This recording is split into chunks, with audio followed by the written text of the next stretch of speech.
Kilarigbo Live TV, ìkànnì amúlùdún àkọ́kọ́ tó ń gbé àṣà àti ìṣe ilẹ̀ Yorùbá lárugẹ. Ìdíjọ́ kẹjọ wọ́n bí wọn, kí ló dé sí wọn? Ìdíjọ́ kẹjọ wọ́n bá ṣe wọ́n kọrin lóríṣiríṣi bàbá ìlú abẹ́ kọjá ọ̀nà àti ìdíjọ́. Ọ̀nà gbọ́mọ wí bá ìlú abẹ́ kọjá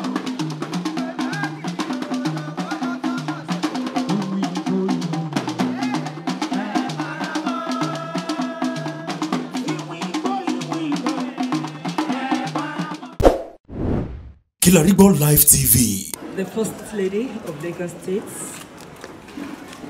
Mrs. Claudina Ibijoke Sanwo-Olu, ably represented by Mrs. Ibitoye Olabide,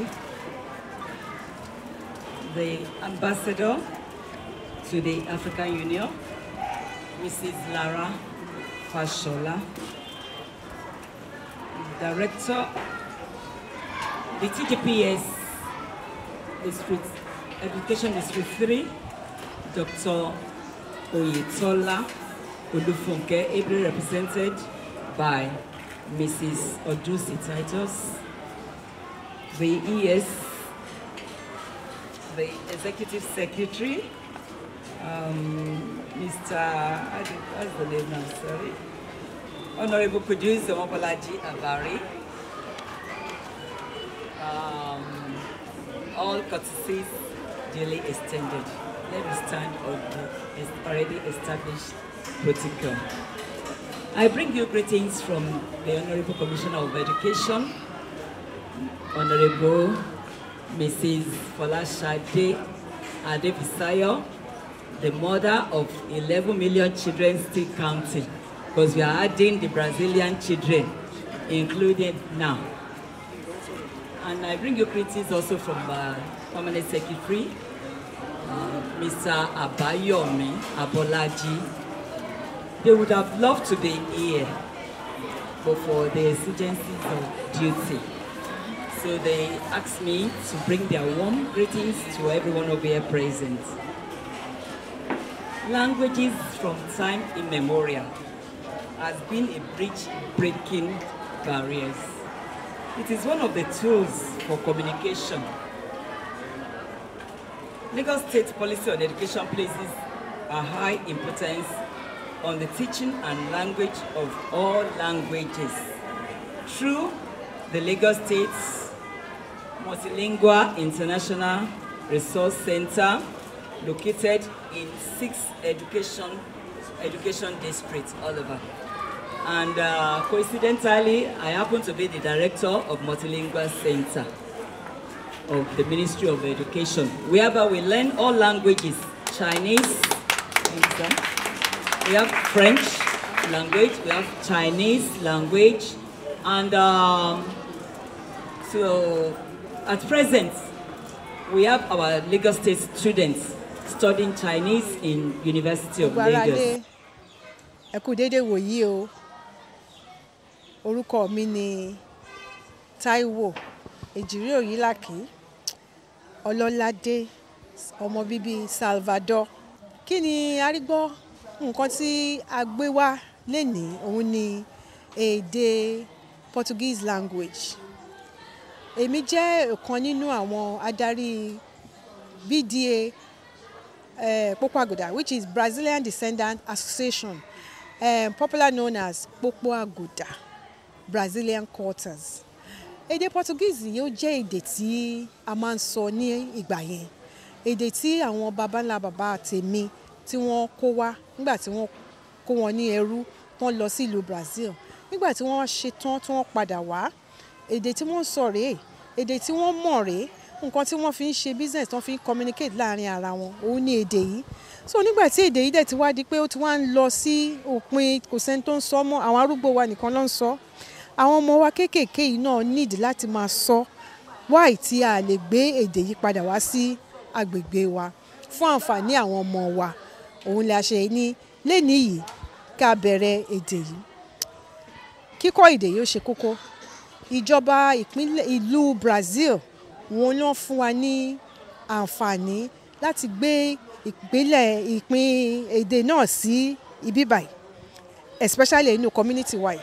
Community wa jẹ́ community tí wọ́n ṣe alákòóso nígbà yẹn. Nígbà tí a dẹ̀ bẹ̀rẹ̀, wọ́n fún wa ní àǹfààní pé ká go ahead. Wọ́n fún wa ní àwọn olùkọ́ tí wọ́n máa ṣe fún wa. So àwọn olùkọ́ yìí ni àwa wò pé a lè dá ṣe, gbogbo òlu láti gbọ́ nǹkan tí à ń ṣe la fi ṣe kick off lénìí. Ministry of Education, the Commissioner, the Office of the First Lady knows about it. They have a representative that came. The Commissioner sent a representative. The ES sent a representative. The Permanent Secretary sent a representative. And all other. Even Iyaloja General sent a representative here to come here too. And we have the ambassador to Osun from Ile-Ife came also to launch this program in Lagos State today. Thank you very much, Mrs. Astro. Yes, we are moving gradually. Next, to talk to you people now, is our own consular. My brother, Aglano Cruz.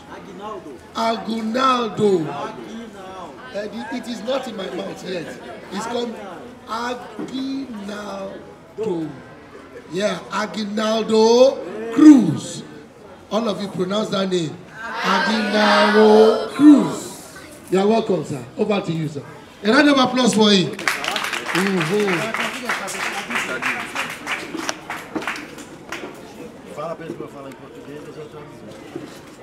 Good morning, everybody. Mr. Aguinaldo will speak in Portuguese. I'll interpret and translate for you to understand what he's saying.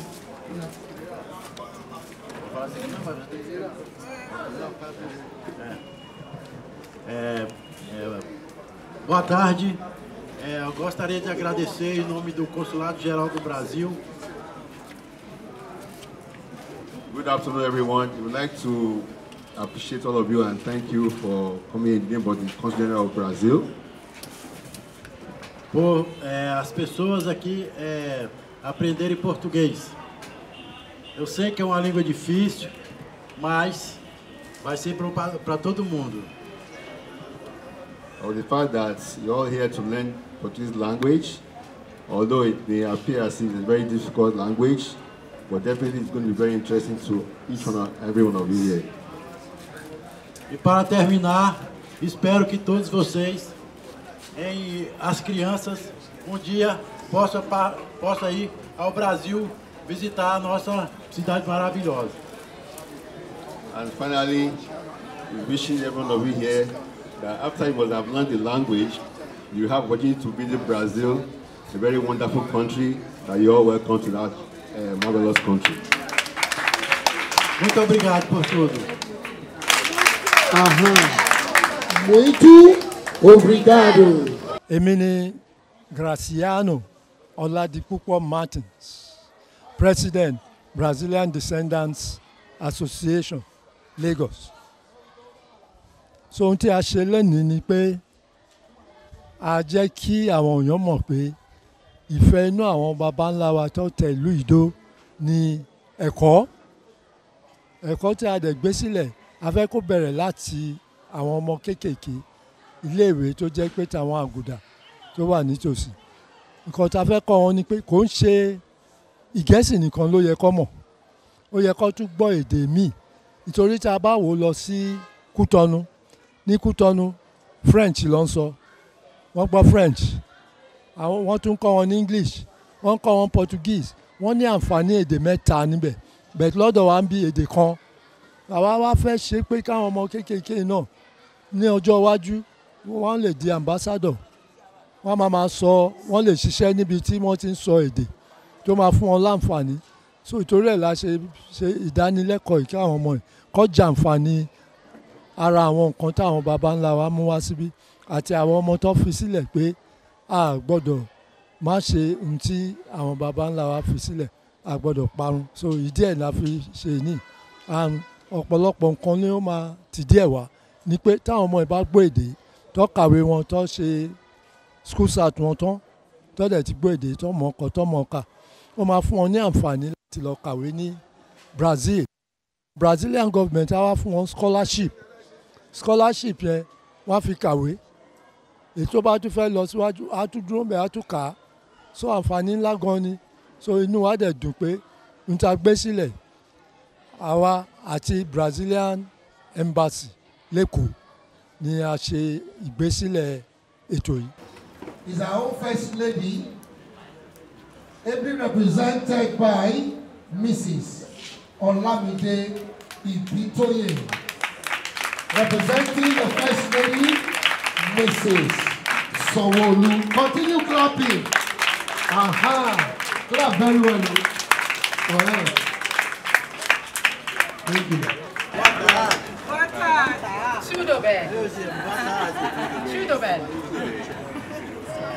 Good morning, everyone. The First Lady of Lagos State, Her Excellency, Dr. Mrs. Ibijoke Gordiana Sanwo-Olu, would have loved to be here. Being a Brazilian descendant herself, her surname is Carina.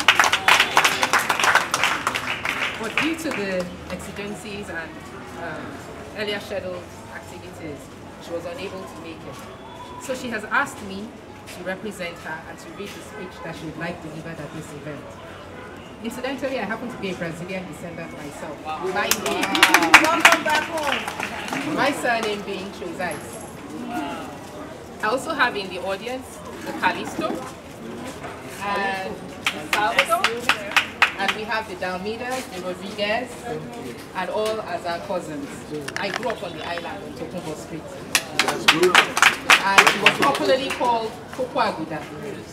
So we have Campos, we have Bangoshi, we have Andrew, we have Salvador, which is where I think the Brazilian quarters is today. We have Ibosheri, we have Omidudu, to mention but a few. So I went to St. Mary's private school. So I am That's one of our students. So I read the First Lady's speech to you all. I am delighted to participate in this landmark and historical event, marking the formal launch of the Brazilian Descendants Association Lagos Portuguese Language Program, supported by the Brazilian government to promote interlanguage skills and knowledge in our dear state Lagos. Without any iota of doubt, this program, which is the first of its kind at the grassroots level in Lagos State by the Brazilian government, to promote the Portuguese language in Brazilian quarters of Lagos Island, is laudable, remarkable, and a giant leap forward in advancing the rich cultural and historical ties between Lagos and Brazil. It is a statement of fact that Lagos and Brazil have a lot in common, historically. The Brazilians in Nigeria, who are referred to as the Agudas, settled in Lagos and created the Brazilian quarters. The history of Lagos cannot be effectively told without a copious reference to the roles played by the European traders and travelers, who were one of the earliest settlers in the Kingdom of Lagos. History has it that as a result of the geographical location of Lagos on the lagoon, Portuguese merchants gave the island its name, Lagos, while Lagos Island to the indigenous population is called Eko. This clearly establishes the fact that we have a lot in common, and there must be a deliberate effort to reignite and reinforce the consciousness of history, especially to the younger generation, in order to appreciate where we are coming from, where we are, and where we must be going forward.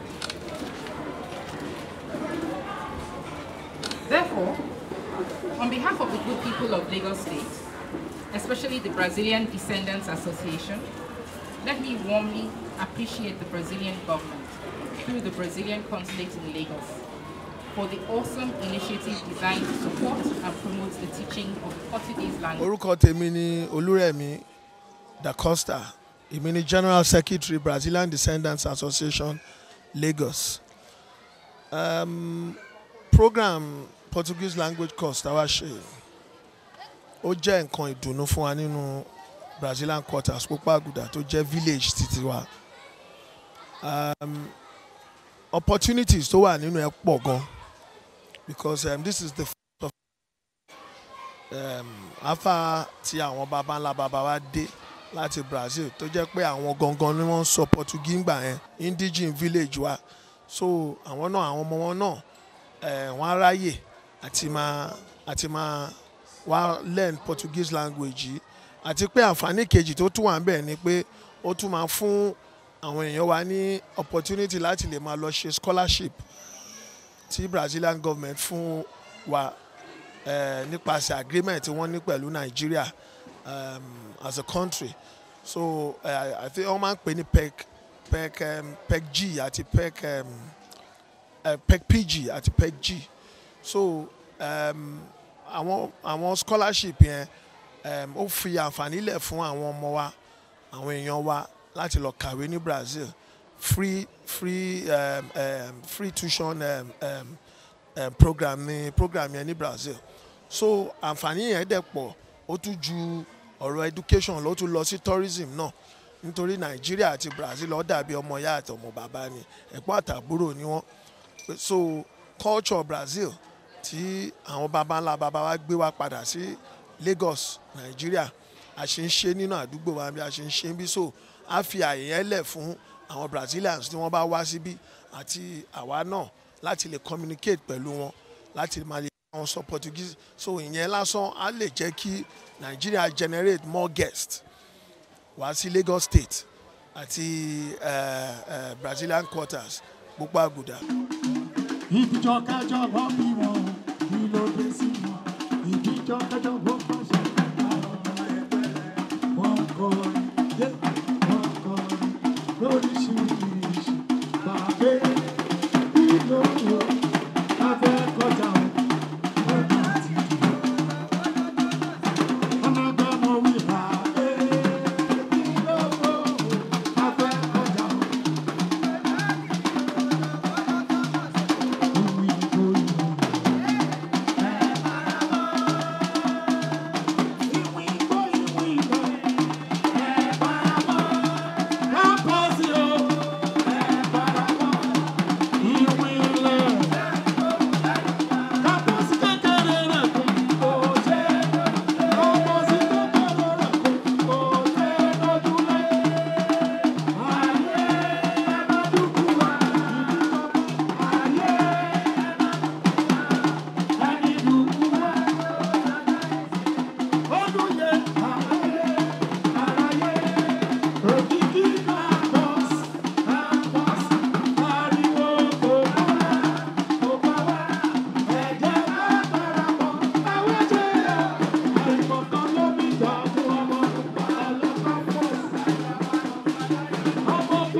orúkọ mi ni Káyọ̀dé Ọláwálé Pereira mo jẹ́ ọmọ bíbí inú Lagos Island níbí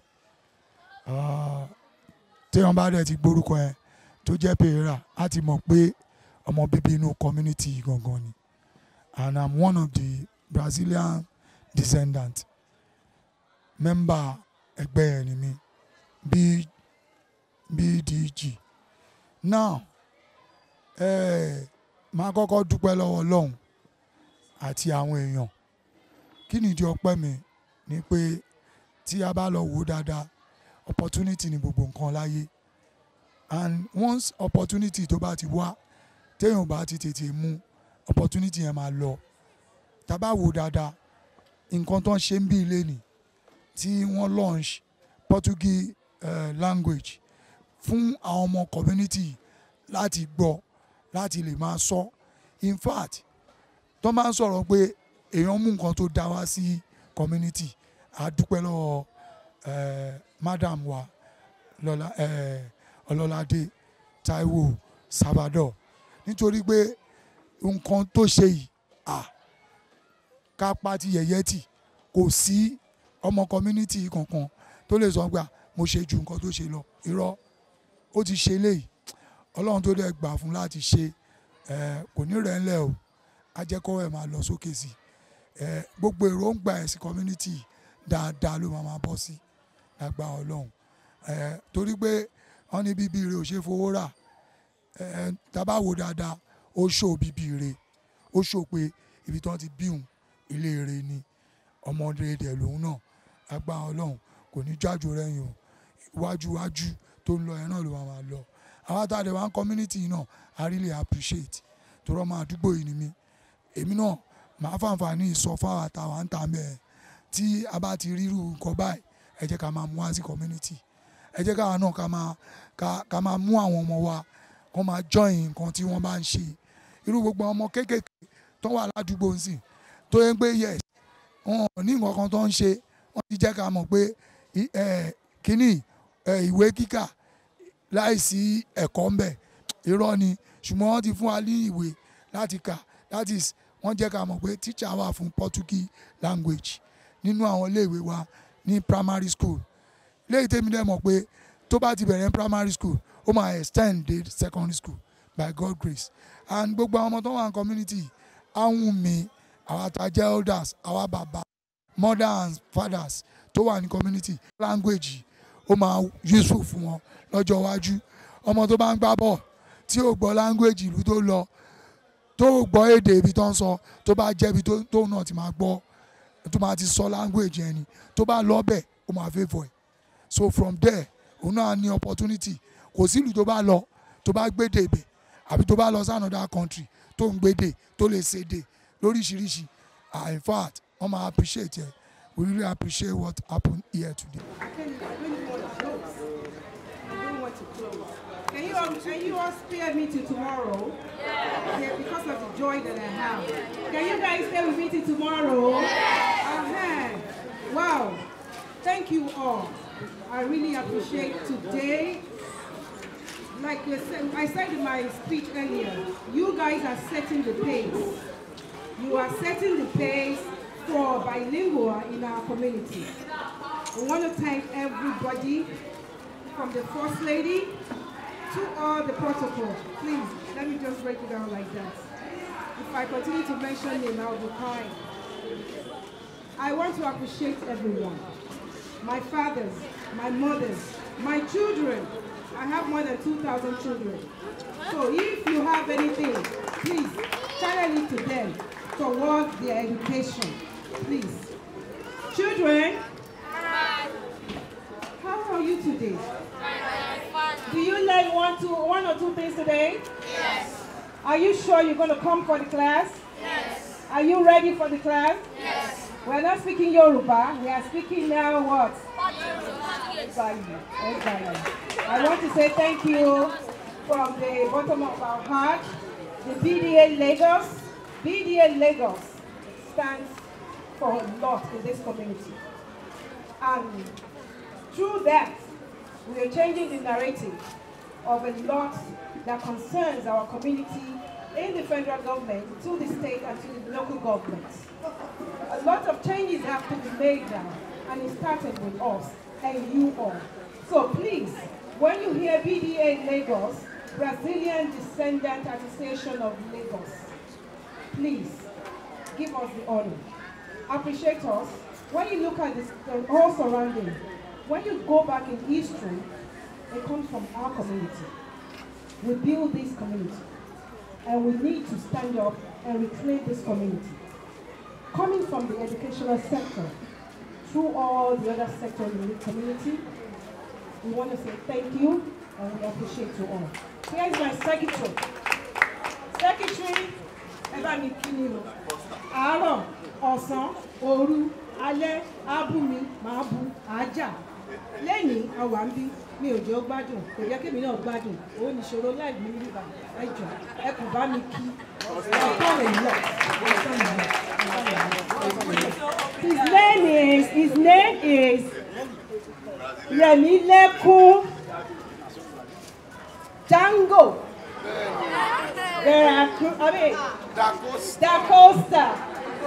Da Costa. He's the heart, he's the jugular of our community because before, if you can't do anything, if he doesn't go through it, so he is, because he has a passion of the community, you all have to be like him. His community is key to him. He's making sure that everything in the community remains in the community. While you're growing up to, make sure that your community, you take care of it. Look at after each other.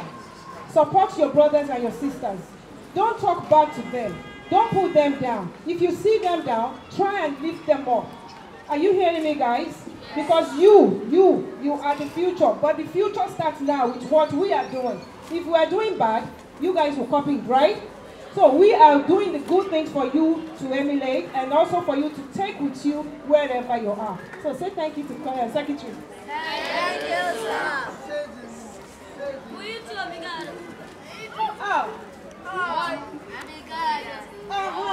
What? Orúkọ mi ni Káyọ̀dé da Silva. Mo jẹ́ logistic officer fún Brazilian Descendants Association Lagos. And gẹ́gẹ́ bí ẹgbẹ́ tí àwọn ìpínlẹ̀ àpèkún bàbá ńlá wa tí wọ́n dálẹ̀ ìjọ́nà lọ́hùn tí wọ́n dé in the 18th centuries after ìrìn àjò oko ẹrú gbogbo wọn kóra wọn pọ̀ sí community tí à ń pè ní Brazilian quarters ní pópó àgùdà lédè Yorùbá gbogbo wọn jọ ní àjọṣepọ̀ wọn ń fẹ́ra láàrin ara wọn nígbà yẹn náà ọjọ́ náà lọ́wọ́ kí lè lọ́ọ́ fẹ́yàn ń ta tí ó bá ti ń ṣe tó jẹ́ pé bí àwọn tí wọ́n jọ padà láti ìrìn àjò yẹn ẹbí oríṣiríṣi ó tẹ́ wọn lọ́rùn kí wọ́n lọ sí ìdílé ẹbí kan àbí kejì láti lọ fẹ́yàwó àbí láti lọ fọ́kọ ìyẹn àkọ́kọ́. Ẹlẹ́ẹ̀kejì gbogbo àjọṣe wọn pọ̀ ó dán mọ́rán débi pé púpọ̀ nínú ilé tó dá ńláńlá tí wọ́n kọ́ láàrin Èkó yìí àwọn ìran Brazilian ni àwọn masonry in those days which is being called builders now tí wọ́n kọ́ púpọ̀ nínú àwọn ilé yìí débi Ọba's Palace gan ilé Palace Ọba of Lagos Baba Fernandez ló kọ́.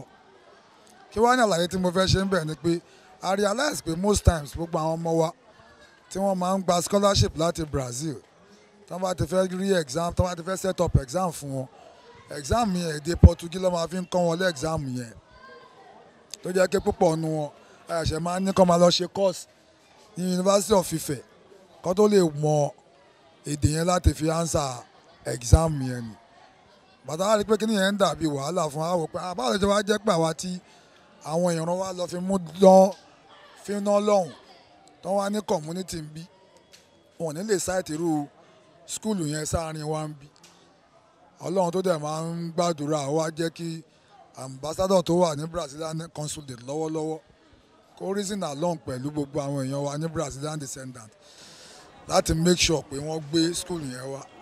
So program tàwa flag off lẹ́nìí ni pé a fẹ́ bẹ̀rẹ̀ skúlù yẹn and pàápàá jùlọ kò yẹ pé fóyá fún gbogbo ìran Brazilian nìkan ni ẹni tó bá ti nífẹ̀ẹ́ sí èdè wa yẹn láti kọ́ ó free láti wá kọ́ láì ní ẹ̀yàmẹ̀yà láì ní bóyá à ń ya ẹnìkan sọ́tọ̀ ẹni tó bá ti hùn ìwọ̀ fún òun nìtẹ́lọ́rùn. Secretary of the Brazilian Descendants Association.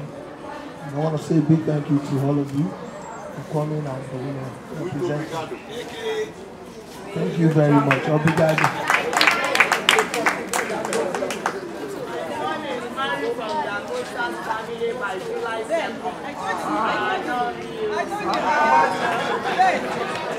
All right, this is the first time we are going to do because when you come to our home, we have to treat you and welcome you to our home. And for those like our First Lady representative, she has to come back home. We are going to initiate her back home. And we are welcoming her back home. So, we are going to present our flag to them. We've sent your form. That's what secretary. We've sent your form. You have to fill it out. Okay. So, Mr. Daniel, can you please join us?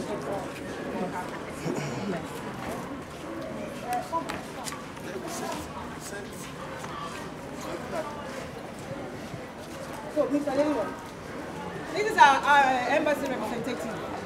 And also, you have to thank him for us. He pushes us to go over the limits, to get up from our comfort zone, to do something that belongs to us here. Mr. Daniel, Lodi, are you doing something? Oh, yes, do it. You want to help the plan? Do it. This education program that we're doing today, he is the backbone that really encourages us. And for me, taking charge of the education right now is because of him. I do my NGO in different parts of Lagos, all over. And I didn't come home to do something. He brought me back home like, here is your community. Do something here. Bring your NGO here. Everything that I'm doing for the last 2 years has been in this community now, and it's because of him. So please appreciate it for me also. So we are going to present, because this is the embassy. Pópó Àgùdà fún àǹfààní àwọn tí ò mọ nǹkan tí Pópó Àgùdà jẹ́, to my own knowledge, fún nǹkan tèmi náà gbọ́ láti ẹnu àwọn ìyá wa àtàwọn bàbá mi, ní pé Pópó Àgùdà, àdúgbò àwọn àgùdà ní àwọn tó kó wá láti Brazil, àwọn Kátólíìkì tí wọ́n sọ nǹkan míì, èdè tó ń sọ àti ìṣesí wọn, ìmúra wọn, òun náà wò pé ọmọ Pópó Àgùdà nìyẹn o, àwọn ọmọ Pópó Àgùdà, àwọn ìkan tí wà lẹ́gbẹ̀ẹ́ wa ń bí, àwọn Ìpẹ́tẹ̀dó, àwọn ìkan tí wà àwọn Láfíàjì, àwọn ọmọ Ìsàlẹ̀ Èkó, so tó máa ní ọmọ Pópó Àgùdà, ọmọ Ìsàlẹ̀ Èkó náà wà, ọmọ Láfíàjì, ọmọ Ìpẹ́tẹ̀dó náà wà. So àdúgbò tí wọ́n ń gbé ni wọ́n fi ń describe wọn nígbà náà. Today a fẹ́ kí ìjọba ìlú Brazil tí embassy tó wà níbí tí wọ́n ń ṣe olùdarí wọn, àwọn ni ó jẹ́ kókó ní àdúgbò wa níbí báyìí, the Brazilian Descendants Association. A fẹ́ dúpẹ́ lọ́wọ́ ambassador wa ní ibí báyìí. A dẹ̀ fẹ́ dúpẹ́ lọ́wọ́ gbogbo àwọn executive wa, olùdarí school yìí, ES Mr. Abari, fún àǹfààní tí wọ́n fún wa pé a ní school yìí a lè ṣe gbogbo nǹkan tá a bá fẹ́ bẹ̀ nípa education yìí. Wọ́n dẹ̀ dúró tì wá láti bẹ̀rẹ̀ títí dé ibi tá a gbé délé ní ìná. Wọ́n tún fún wa ní permission pé tí kíláàsì kan ò bá tó a tún lè mú sí i. Gbogbo àwọn executive, gbogbo wọn mo fẹ́ dúpẹ́ lọ́wọ́ wọn. The community, gbogbo wọn mo fẹ́ dúpẹ́ lọ́wọ́ wọn náà fún dídúró tí wọ́n dúró pé èdè yìí sẹ́ á padà wá, àti fún dúró tán dúró tì mí lẹ́yìn pé ìwọ ló ń ṣe olùdarí education fáwọn, àwọn gbogbo nǹkan ni wọ́n fi dúró tì mí, wọ́n dẹ̀ fi gbé wa sókè pé ṣíṣe ni kíní yìí máa ṣe é ṣe. A dúpẹ́ lọ́wọ́ wọn. A fẹ́ dúpẹ́ lọ́wọ́ gbogbo àwọn tó ṣèrànlọ́wọ́ fún wa láti mú ètò yìí wá fún wa ní èní, láti orí àwọn ambassador wa, Brazilian Embassy, the Brazil Consulate. A wá dúpẹ́ lọ́wọ́ Commissioner for Education. A fẹ́ dúpẹ́ lọ́wọ́ Permanent Secretary. A fẹ́ dúpẹ́ lọ́wọ́ ES. A dẹ̀ tún fẹ́ dúpẹ́ lọ́wọ́ gbogbo community as a whole. Wọ́n ṣe fún dúdúró tí wọ́n dúró tì wá láti ṣe ọjọ́ ìní lárugẹ. Ìbíjọkẹ́ Clariana Sanwó-Olú. Doctor, you are going to be one too. Dr. Ibijoke Claudiana Sanwó-Olú. She is also a Brazilian descendant, Karena family. And with her, she is passionate about us. This is our community, and she's taking us to places. Oh yeah, sing for mommy.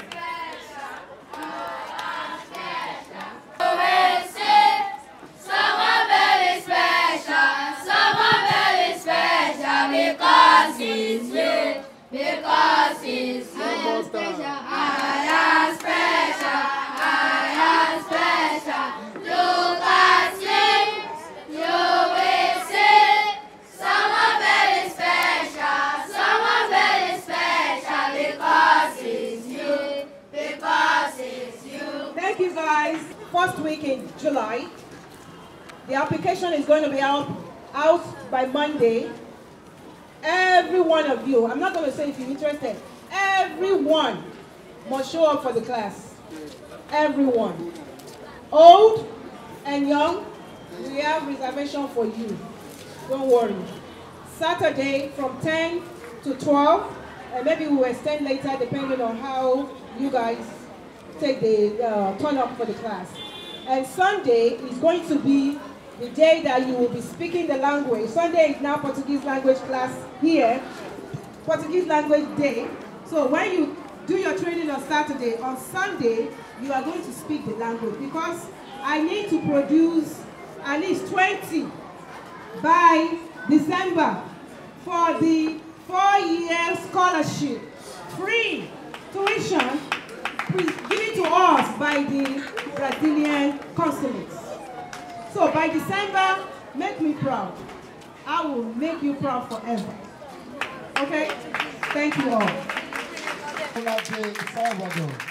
Yes, we are now moving to the photo section. And this person is very key to our community, especially the educational sector. Mrs. Titi Layo. Titi Lola, I want her to introduce herself briefly and what she's doing to the community. Hello, my name is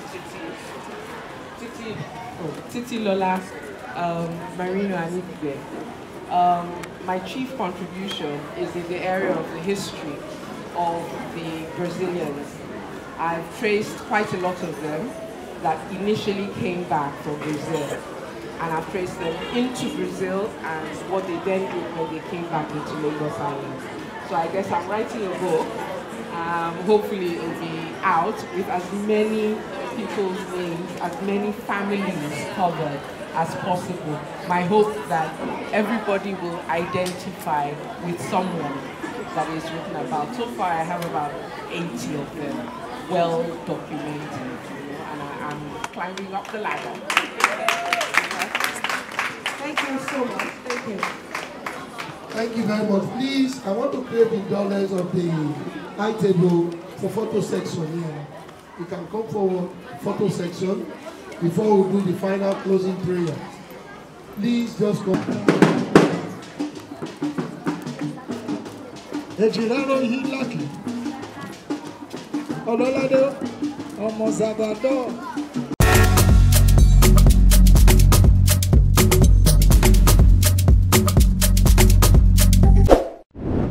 Kilarigbo Live TV, ìkànnì amúlùdún àkọ́kọ́ tó ń gbé àṣà àti ìṣẹ̀lẹ̀ Yorùbá lárugẹ. Atagbantagba lóde tagbangba ló ti pápá tó ní kí ló ní tagbangba ó ṣe. Àwọn gbàǹkọ́gbì alárinrin ètò ọ̀dọ́ wa ló sodo sí. Mo lè má lè sọ òyìnbó púpọ̀, but nínú Yorùbá tí mo ń sọ, àwọn kan yọ Yorùbá ń bẹ̀. Ṣé báwa náà kọ́ Ọlọ́run ọba ni kámú láti Kilarigbo Unlimited. Kilarigbo Unlimited ládùn ètò tí kò láfiwé. Alárakúàrà. Orí ètò Alárakúàrà ní àwàyè lórí Kilarigbo TV. Mo lo ata, tomatoes, àlùbọ́sà, ẹyin, mo lo carrot, mo dẹ̀ tún fi hot dog náà sí. Mélòó la fẹ́ kà nínú eyín Adépèlé KPK kò gbọ̀kẹ̀. Kilarigbo ló ń jẹ́ bẹ́ẹ̀. Ká ṣe àkálẹ̀ àwọn ayẹyẹ lọ́nà tí ìgbàlódé léyìí tẹ́yìn ó sì gbádùn ẹ̀. Ọba sọ́yọ̀ ọ̀rọ̀ jábẹ́sì padà, ìwọ ni Olúwa wá fàyè mi ṣe yanu. Kilarigbo Live TV gbọ́n pa ẹ̀. Fún ìpolówó ọjà tàbí àkálẹ̀ èyíkéyìí ayẹyẹ tẹ́ bá fẹ́ ṣe ìyún event coverage pẹ̀lú owó tí ò gani lára. Kilarigbo Live TV ẹ̀rọ amóhùnmáwòrán tíá.